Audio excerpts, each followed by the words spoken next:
Why does fear get bigger the longer we look at it? It starts as a whisper, a small worry, but then we give it our attention. We give it our time. We give it our sleep. We treat fear like an unwelcome guest that we insist on cooking dinner for. But have you ever wondered what would happen to the monster if you just stopped feeding it? This was the nightmare lived by a man named Ethan. His life was a fortress of shadows, a home with curtains drawn tight against a world he no longer trusted. He was not alone in his fortress. A creature of pure darkness, a shadow beast, followed him everywhere. It was his constant companion, his ever-present warden. When it first appeared, it was no larger than a house cat. It would purr with a sound like grinding stones whenever Ethan felt a flicker of doubt. At first, he tried to ignore it, but its presence was unnerving. He would check on it just to make sure it hadn't grown.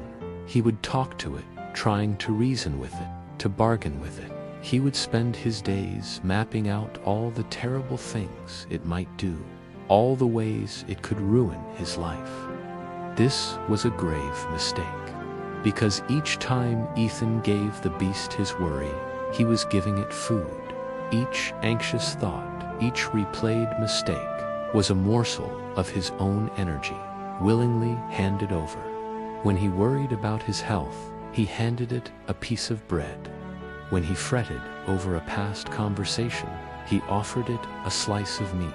He was nurturing his own nightmare, and the beast grew. It grew from the size of a cat to a dog, then to a wolf, then to something far larger and more monstrous. Soon, it filled the entire room, a colossal mass of shadow with eyes that burned like dying embers. Its heavy breathing was the only sound in Ethan's silent home. It blocked the light from the windows. It pressed down on him while he slept. Ethan was no longer the master of his house. He was a keeper, a slave to the very monster he had raised. The beast was his creation, and now it was consuming his life. Terrified that the beast would one day swallow him whole, that it would finally devour the last of his spirit, Ethan fled. He ran from his dark home, the great beast loping silently behind him, its shadow stretching long across the ground. He ran to the edge of the wilderness, to the quiet hills where a man of legend was said to reside. His name was Silas, the beast keeper, a man known for his uncanny ability to tame the wildest of creatures. Ethan found him in a sun-drenched field. Silas was an old man with eyes as clear as the sky and hands weathered by time. He sat with a serene calm that seemed impossible to Ethan, and at his feet, sleeping peacefully in the grass, were wolves. But these were not fearsome predators. They were tiny, no bigger than puppies, their breaths gentle and slow. They were the very picture of tranquility. Ethan, breathless and panicked, stumbled into the clearing. The great shadow beast materialized behind him, a mountain of darkness that blotted out the sun. Its presence was so immense, so oppressive, that the air itself grew cold. "Help me," Ethan gasped, pointing a trembling finger at his monstrous companion. "You must help me kill it, Silas. It's huge. It is insatiable. It demands to be fed every hour of every day. I cannot bear it any longer." Silas turned his gaze from Ethan to the towering monster. He showed no fear, no alarm. He simply looked at the creature with a calm, appraising eye, like a farmer inspecting prize-winning livestock. Then he looked back at the tiny, sleeping wolves at his own feet. "That," Silas said, his voice as steady as the earth, "is a magnificent beast. You must be a very generous cook." Ethan stared at him, bewildered. His mind, so used to the rhythm of panic, could not process the old man's calm. "Cook? I am not. It's cook. I hate it," I want it gone. I want you to destroy it. Silas shook his head slowly. You do not understand, he said gently. It does not stay because it likes you, Ethan. It stays because you feed it. That is its only purpose, to be fed. The old man gestured to the great shadowy form. Every time you allow your mind to wander down a dark path, every time you obsess over a what if, you are handing it a stake. Every time you replay a bad memory, every time you imagine a future failure, you are serving it dessert. You have nourished it with your attention. You have made it strong with your focus. Ethan's heart hammered in his chest. The idea was so simple, yet so revolutionary. Silas then pointed to the tiny, peaceful wolves at his feet. You see, you cannot kill fear. You cannot banish it from the world. Fear is part of nature, just like these wolves. It has its place, but you can decide how big it gets. I do not fight my wolves. I do not hate them. I simply put them on a diet. He leaned forward, his eyes locking with Ethan's. I acknowledge they are there, Silas explained. I see them, but I do not give them my dinner. I do not share my energy with them. I do not spend my days worrying about what they might do. I spend my time living. Starve your fear, Ethan.